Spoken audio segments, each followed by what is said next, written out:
तो पिछले वीडियो में हम लोगों ने देखा था टेस्ट क्रॉस, बैक क्रॉस और रेसिप्रोकल क्रॉस। इसको कंप्लीट करने, इसको डिस्कस करने के बाद इस वीडियो में हम लोग डिस्कस करेंगे वेरिएशंस और डेविएशंस फ्रॉम मेंडल्स प्रिंसिपल। तो मेंडल का जो लॉ या प्रिंसिपल हम लोगों ने पढ़ा, जो मेन इंपॉर्टेंट लॉज थे, उसके अलावा कुछ ऐसे भी रिजल्ट्स देखे गए जो मेंडल्स के प्रिंसिपल्स या लॉज को फॉलो नहीं कर रहे थे। तो वो जो वेरिएशन या जो डेविएशन देखने को मिला है उसको हम लोग एक एक करके समझते हैं। अब इसको समझने से पहले हम लोग एक वर्ड को समझेंगे, दैट इज लोकस। वैसे तो लोकस हम लोग पहले भी डिस्कस कर चुके हैं जीन और एलील्स के केस में, लेकिन एक बार फिर से समझते हैं। और इसको समझना इसलिए जरूरी है ताकि हम लोग समझ पाए कि जो भी नया रिजल्ट, जो अलग अलग ऑब्जर्वेशन देखा गया, जो मेंडल्स प्रिंसिपल्स को वायलेट कर रहा था, उसके अगेंस्ट जा रहा था, तो उसको समझने के लिए हम लोग को इस वर्ड को समझना जरूरी है। अब जैसे एक क्रोमोजोम है ये, अब इस क्रोमोजोम में लोकस वैसे वर्ड आया है लोकेशन से, और लोकेशन का मतलब होता है पोजीशन। तो सपोज इस क्रोमोजोम में ये एक पोजीशन है जीन का जो कि हाइट को कंट्रोल करता है। तो अगर हाइट को कंट्रोल करने वाला जीन यहाँ पे बैठा हुआ है, तो उसी तरीके से इसी सेम क्रोमोजोम का एक होमोलोगस क्रोमोजोम यहाँ पे होगा साथ में इसके, जिसमें अगेन सिमिलर पोजीशन पे, सिमिलर लोकस पे, इस पोजीशन पे एक और एलील होगा सेम जीन का। मतलब ये जो दो डॉट हम दिखा रहे हैं, लोकस दिखा रहे हैं, वो सेम लोकस पे एक जीन है जो किसको कंट्रोल कर रहा है, हाइट को कंट्रोल कर रहा है। लेकिन इसी जीन का एक दूसरा, दोनों ऑल्टरनेटिंग फॉर्म है, ये एक फॉर्म है, ये दूसरा फॉर्म है। तो सपोज जैसे यहाँ पे, अच्छा, जो ऑल्टरनेटिंग फॉर्म होता है उसको एलील बोलते हैं। तो एक जीन दो एलील, ये जो दो एलील है, ये कैपिटल टी भी हो सकता है, कैपिटल टी स्मॉल टी भी हो सकता है, स्मॉल टी भी हो सकता है, इट कुड बी एनीथिंग। तो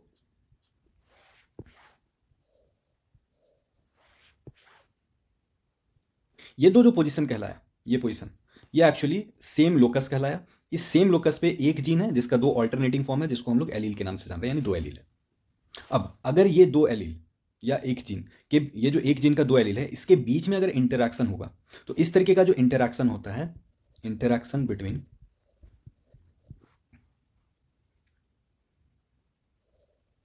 alleles of same gene present at the same locus, इस तरीके का जो इंटरैक्शन होता है, इसको बोलते हैं हम लोग इंट्राजेनिक और इंट्रा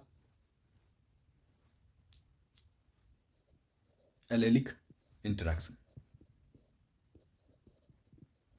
तो ये पहला इंटरैक्शन। दूसरा, सपोज ये first pair of homologous chromosome था जिसमें ये दो जीन मौजूद था, सॉरी, एक जीन का दो एलील्स सिमिलर पोजीशन पे। अब सपोज करते हैं कि किसी दूसरे कैरेक्टर का जीन यहाँ पे मौजूद है, तो इस होमोलोगस क्रोमोसोम में भी यहाँ पे मौजूद होगा, या एक दूसरा क्रोमोसोम ही हम लोग बना लेते हैं, ये दूसरा क्रोमोसोम है। अब यहाँ पे एक दूसरा कैरेक्टर का जीन यहाँ पे बैठा हुआ है। तो ये जो जीन है जिसका दो एलील्स देखने को मिल रहा है, इसका लोकस अलग है, इसका लोकस भी अलग है, और ये दोनों का लोकस भी अलग है। अगर ये दोनों जीन आपस में इंटरेक्ट कर रहा है, तो भी हम लोग बोलेंगे कि दो जीन या दो डिफरेंट एलील्स जो है, वो जो कि दोनों अलग अलग लोकस पे है, वो दोनों इंटरेक्ट कर रहा है। या इंटरेक्शन इसके बीच में हो, तो भी अलग अलग लोकस पे मौजूद अलग अलग एलील्स इंटरेक्ट कर रहा है। तो इस तरीके का जो इंटरेक्शन होता है, जहां पे तो interaction between jeans of different loci, यानी डिफरेंट लोकस, इज, इसको हम लोग बोलेंगे इंटरजेनिक इंटरैक्शन या नॉन एलेलिक इंटरैक्शन।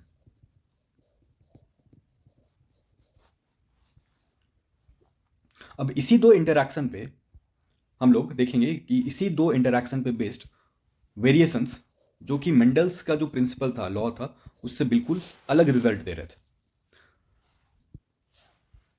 अब इंट्राजेनिक इंटरैक्शन जो था, ये वाला, इस इंटरैक्शन में जो वेरिएशन है, वो दो वेरिएशन हम लोग देखेंगे। एक को बोलेंगे इनकम्प्लीट डोमिनेंस। वैसे तो बहुत सारे एग्जांपल है, बट अभी हम लोग दो देखेंगे, एक इनकम्प्लीट डोमिनेंस और दूसरा को डोमिनेंस। उसी तरीके से ये जो इंटरजेनिक या नॉन एलेलिक इंटरैक्शन है, इसके एग्जांपल में हम लोग देखेंगे polygenic inheritance and epistasis.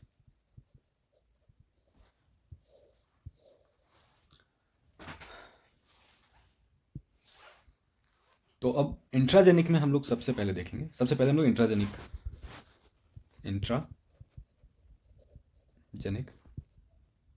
Interaction के एग्जाम्पल्स को देखते हैं, जिसके कारण मेंडल्स के प्रिंसिपल में वेरिएशन देखने को मिल रहा है, मतलब रिजल्ट मेंडल्स के लॉ को फॉलो नहीं कर रहा था। तो इंट्राजेनिक इंटरैक्शन का सबसे पहला एग्जाम्पल हम लोग देखेंगे इनकम्प्लीट डोमिनेंस।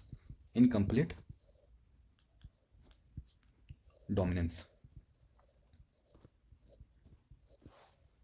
और इनकम्प्लीट डोमिनेंस जो है वो, इसका एग्जाम्पल कौन कौन सा है, मतलब किस में पाया जाता है।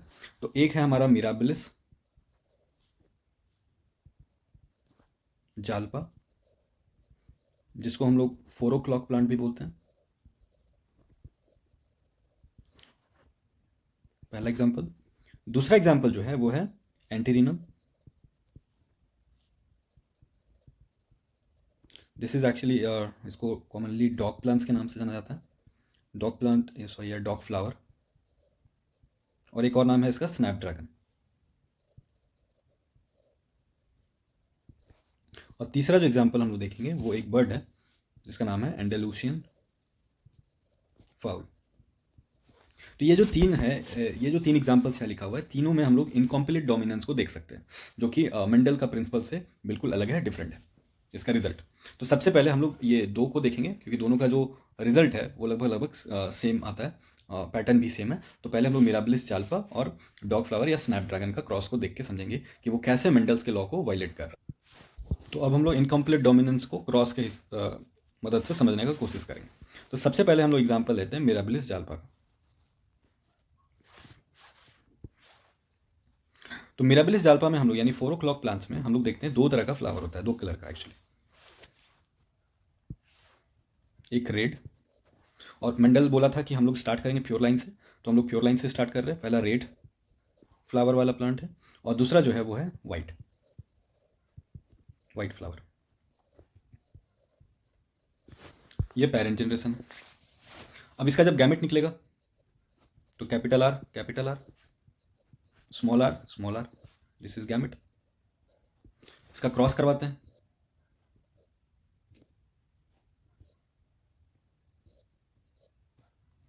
तो एक तरफ कैपिटल आर इसको इधर रख लेते हैं, और एक तरफ स्मॉल आर, ये गैमेट को रखते हैं। क्रॉस जब करवाए तो capital R small R, again capital R small R, capital R small R, capital R small R. ये जो चारों का चारों हेट्रोजाइगस कंडीशन हमको जो देखने को मिल रहा है, इसमें होता क्या है कि ना तो कंप्लीटली रेड फ्लावर देखने को मिल रहा है, ना तो कंप्लीटली व्हाइट फ्लावर देखने को मिल रहा है। एक्चुअली मेंडल के लॉ के हिसाब से हमको दिखना कैसा चाहिए था, रेड, सारा का सारा दिखना चाहिए था रेड फ्लावर, लेकिन रेड फ्लावर एक भी नहीं दिख रहा है।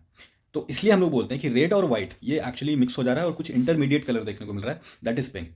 तो जो सारा का सारा है वो हमको देखने को मिल रहा है पिंक फ्लावर, यानी कि पिंक फ्लावर का रेशियो है 4:0, ऑल हेट्रोजाइगस। तो जितना हेट्रोजाइगस आ रहा है, इसको होना क्या चाहिए था मेंडल के लॉ के अकॉर्डिंग, इसको रेड होना चाहिए था, क्योंकि आर जो है वो डोमिनेंट है, स्मॉल आर रिसेसिव है। आर स्मॉल आर को, कैपिटल आर स्मॉल आर को क्या कर देता, सप्रेस कर देता, बट ऐसा कुछ नहीं हो रहा है, एक नया ही कलर देखने को मिल रहा है, दैट इज पिंक। तो इसलिए इस तरह का जो इनहेरिटेंस है इसको हम लोग बोल रहे हैं इनकम्प्लीट डोमिनेंस, मतलब डोमिनेंस जो दिखना चाहिए था रेड का वो डोमिनेंस दिख नहीं रहा है, रेड से पिंक दिख रहा है, यानी कि कंप्लीट डोमिनेंस नहीं है, इनकम्प्लीट डोमिनेंस है। अब इसी का अगर हम F2 रेशियो, अगर इसका हम लोग सेल्फिंग करते हैं, सेल्फिंग, तो F2 रेशियो निकाल के देखते हैं, दिस इज F1 रेशियो, और वो भी फिनोटाइप एंड जीनोटाइप दोनों सेम है। अब अगर हम सेल्फिंग करें तो capital R small R cross with capital R small R, ये सारा पिंक है, ये भी पिंक है। अब इसका गैमेट निकाल रहे हैं, तो गैमेट क्या निकलेगा, कैपिटल आर स्मॉल आर, इसका भी निकलेगा कैपिटल आर स्मॉल आर। और जब इसका हम लोग क्रॉस करवाएंगे, एक तरफ कैपिटल आर स्मॉल आर, दूसरी तरफ भी कैपिटल आर स्मॉल आर, ये बनेगा capital R capital R, capital R small R, this capital R small R, this small R. ये F2 जनरेशन। तो F2 जनरेशन में हमको क्या देखने को मिलेगा, ये कैपिटल आर जो है ये तो प्योर होमोजाइगस है, तो ये तो रेड फ्लावर दिखेगा, लेकिन ये जो दो है ये हमको दिखना कैसा चाहिए था, रेड जैसा ही दिखना चाहिए था, बट ये आ गया पिंक। और ये स्मॉल आर क्या है, ये है वाइट। मतलब फिनोटिपिक रेशियो जो है होना क्या चाहिए था, होना चाहिए था 3:1, लेकिन ये 3:1 नहीं है। फिनोटिपिक रेशियो में हमको क्या दिख रहा है, रेड दिख रहा है, यानी बाहर से देखने में रेड भी है, पिंक भी है और वाइट भी है। रेड वाला 1 है, पिंक 2 है, वाइट 1 है, यानी कि रेशियो फिनोटाइप का कैसा है 1:2:1। और जीनोटिपिक रेशियो जो है, जीनोटिपिक रेशियो मतलब जेनेटिक मेकअप एलील्स का अरेंजमेंट देखें तो यहाँ पे कैपिटल ये एक तरह का, ये भी एक तरह का और ये एक तरह का, मतलब इसमें भी 1:2:1 है। ये एक जो है कैपिटल आर, दो जो है कैपिटल आर स्मॉल आर, और एक जो है वो स्मॉल आर है। तो अगर हम ध्यान से देखें तो इनकम्प्लीट डोमिनेंस में ये नोट करने वाला चीज़ है एग्जाम पॉइंट ऑफ व्यू से कि इनकम्प्लीट डोमिनेंस F2 का फिनोटिपिक रेशियो किसके बराबर है, जीनोटिपिक रेशियो के बराबर, and that is 1:2:1 both for phenotypic ratio and genotypic ratio. Same cross अगर हम लोग इनकम्प्लीट वाला एंडेलुसियन फॉल में देखें, दूसरा एग्जाम्पल ले रहे हैं, तो इसमें इस बर्ड में हमको दो तरीके का दो कलर देखने को मिलता है, एक ब्लैक, अगर हम ब्लैक को क्रॉस करवा दें, जो दूसरा है दैट इज वाइट। अब क्रॉस करवाएंगे, ये पेरेंट जनरेशन है, दिस इज पेरेंट जनरेशन, इसका गैमेट क्या बनेगा, इसका गैमेट कैपिटल बी सेपरेट, ये एक ही टाइप का गैमेट इसमें भी बनेगा, स्मॉल बी स्मॉल। अब अगर इसका हम लोग क्रॉस करवाएं तो प्यूनेट स्क्वायर बना लेते हैं, F1 जनरेशन हम लोग बना रहे हैं, तो एक तरफ कैपिटल बी दूसरी तरफ स्मॉल बी स्मॉल, क्रॉस करवाएंगे capital B small B, capital B small B, capital small capital small. अब कायदे से आना क्या चाहिए था, मेंडल का रूल को फॉलो करते हुए ये हमको कैपिटल बी अपना ट्रेड जो है वो एक्सप्रेस करता दिखना चाहिए था, यानी कि दिखना कैसा चाहिए था, सारा का सारा ब्लैक, वाइट वाला सप्रेस हो जाना चाहिए था, लेकिन ऐसा हो नहीं रहा है। मेंडल का जो लॉ है यहाँ पे वायलेट हो जा रहा है, और उसको गलत प्रूफ करते हुए एक रिजल्ट ये आ रहा है कि यहाँ पे जितना है सारा का सारा स्लाइटली ब्लूइश कलर का दिखने को मिल रहा है फिनोटाइप, यानी कि ये जो कैपिटल बी स्मॉल बी है, ये कैपिटल बी ना तो अपना पूरा कैरेक्टर शो कर पा रहा है, डोमिनेंस शो कर पा रहा है, ना ये स्मॉल बी अपना रिसेसिव वाला लक्षण दिखा पा रहा है, यहाँ पे तो कुछ और ही दिख जा रहा है, यानी कि इनकम्प्लीट डोमिनेंस हो रहा है और एक नया ट्रेट देखने या नया फिनोटाइप देखने को मिल रहा है, दैट इज ब्लू। अब यानी कि इसमें सारा का सारा जो है वो ऑल 4:0 कैसा है, ब्लू है, और ये हेट्रोजाइगस कंडीशन है। सेम अगर हम इसका सेल्फिंग करवा देते तो आप लोग करके देख लीजिएगा, इसका रेशियो जो आएगा वो 1:2:1 फिनोटिपिक रेशियो भी आएगा और जीनोटिपिक रेशियो भी आएगा, यानी कि एक जो है वो हमको ब्लैक दिखेगा, दो दिखेगा ब्लू और एक दिखेगा वाइट, जबकि जीनोटिपिक रेशियो भी 1:2:1 होगा, जिसमें से एक जो है कैपिटल बी, दो कैपिटल बी और एक स्मॉल बी, ये रिजल्ट। अब जो नेक्स्ट वेरिएशन हम लोग देखने वाले हैं, जो कि अगेन इंट्राजेनिक इनहेरिटेंस या इंट्राजेनिक इंटरैक्शन पे बेस्ड है, वो है कोडोमिनेंस। तो पहला तो था इनकम्प्लीट डोमिनेंस, उसमें जो डोमिनेंट एलील है वो कंप्लीटली डोमिनेट नहीं कर पा रहा है रिसेसिव को, मतलब अपना जो कैरेक्टर ट्रेट है उसको एक्सप्रेस तो कर रहा है, लेकिन इनकम्प्लीट कुछ नया ही बना दे रहा है, कुछ नया ही बन जा रहा है हेट्रोजाइगस कंडीशन में। बट कोडोमिनेंस में क्या होता है, it is a pattern of inheritance, को वर्ड के लिए आता है कि साथ में परस्पर, तो is a pattern of inheritance in which both alleles of a gene express themselves equally in the heterozygous condition.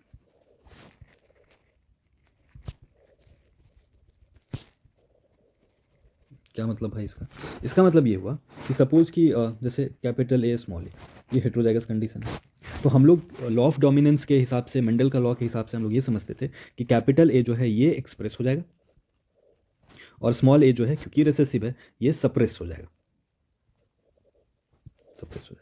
But अब हम लोग को डोमिनेंस में देखेंगे कि ए जो है ये अपना ट्रेट भी एक्सप्रेस करेगा और ये स्मॉल ए भी अपना ट्रेट को एक्सप्रेस करेगा, मतलब दोनों ट्रेट एक्सप्रेस होगा साथ में, मतलब इक्वली हेट्रोजाइगस कंडीशन में दोनों एलिल्स अपने आप को क्या कर पा रहे हैं, एक्सप्रेस कर पा रहे हैं, कोई भी डोमिनेट नहीं कर पा रहा है या कोई भी सप्रेस नहीं हो रहा है। इसका मतलब ना तो कोई इसमें डोमिनेंट रहेगा ना तो कोई इसमें रिसेसिव होगा, दोनों एलिल जो है वो इक्वली एक्सप्रेस करेगा खुद को without blending.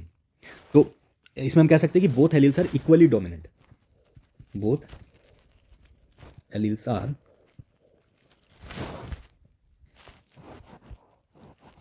equally dominant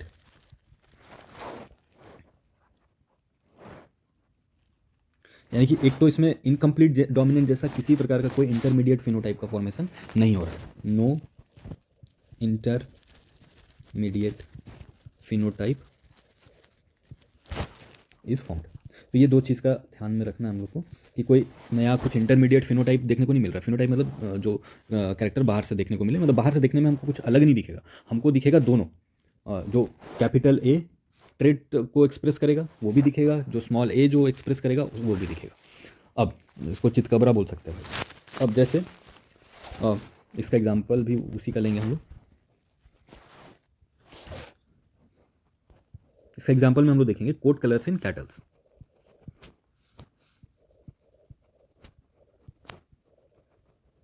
kettles हम लोग मवेशी, चलो गाय का एग्जांपल लेते हैं। तो गाय का जो कोट का कलर होगा, अब जैसे ब्लैक कैटल को हम क्रॉस कर रहे हैं वाइट के साथ, ब्लैक को हम लोग वाइट के साथ क्रॉस करवाएं। अब इसका गैमेट क्या बनेगा, कैपिटल बी कैपिटल बी। इसका क्या बनेगा, स्मॉल बी स्मॉल बी। ये गैमेट था, ये पेरेंट जनरेशन है। इसका प्यूनेट स्क्वायर F1 जनरेशन निकाल के देखते हैं।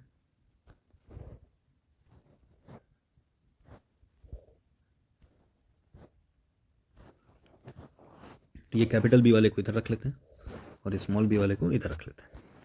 रिजल्ट क्या आएगा, capital B small B capital B small B, this is F1। Capital B small B capital B small B. होना क्या चाहिए था लॉ ऑफ डोमिनेंस के हिसाब से, ये कैपिटल बी एक्सप्रेस होना चाहिए था, स्मॉल बी सप्रेस हो जाना चाहिए था, मास्क हो जाना चाहिए था। मतलब हमको दिखना चाहिए था सारा का सारा ब्लैक कैटल, लेकिन ऐसा हो नहीं रहा है, ये बिल्कुल नहीं हो रहा है। इनकम्प्लीट के जैसा कुछ नया भी नहीं दिख रहा है इसमें हो क्या हो रहा है कि ये कैपिटल बी स्मॉल बी, यानी कि इस हेट्रोजाइगस कंडीशन में कैपिटल बी भी एक्सप्रेस हो रहा है, यानी ब्लैक भी दिखेगा और वाइट भी दिखेगा, बोथ आर एक्सप्रेस्ड। यानी कि सारा का सारा फिनोटाइप हमको जो देखने को मिलेगा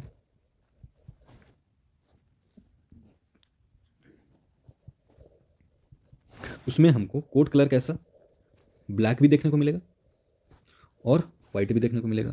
तो ब्लैक वाइट, इस तरीके का black again white and black, कुछ इस तरीके का। तो ब्लैक भी एक्सप्रेस हो रहा है और वाइट कलर भी एक्सप्रेस हो रहा है, यानी ये जो कैपिटल बी एलील था वो ब्लैक पिगमेंट बनाने में हेल्प कर रहा है और स्मॉल बी जो है वो वाइट पिगमेंट बनाने में हेल्प कर रहा है। तो F1 का फिनोटिपिक रेशियो क्या हो जाएगा,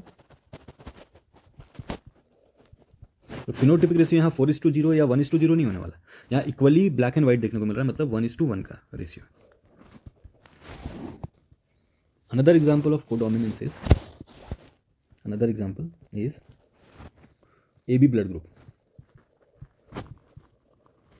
अब ब्लड ग्रुप के लिए 3 एलिल्स, मल्टीपल एलिलिज्म में भी इसका एग्जाम्पल हम लोग देखेंगे, 3 एलिल्स रिस्पॉन्सिबल है, IA, IB and small i, या इसको IO भी कहते हैं।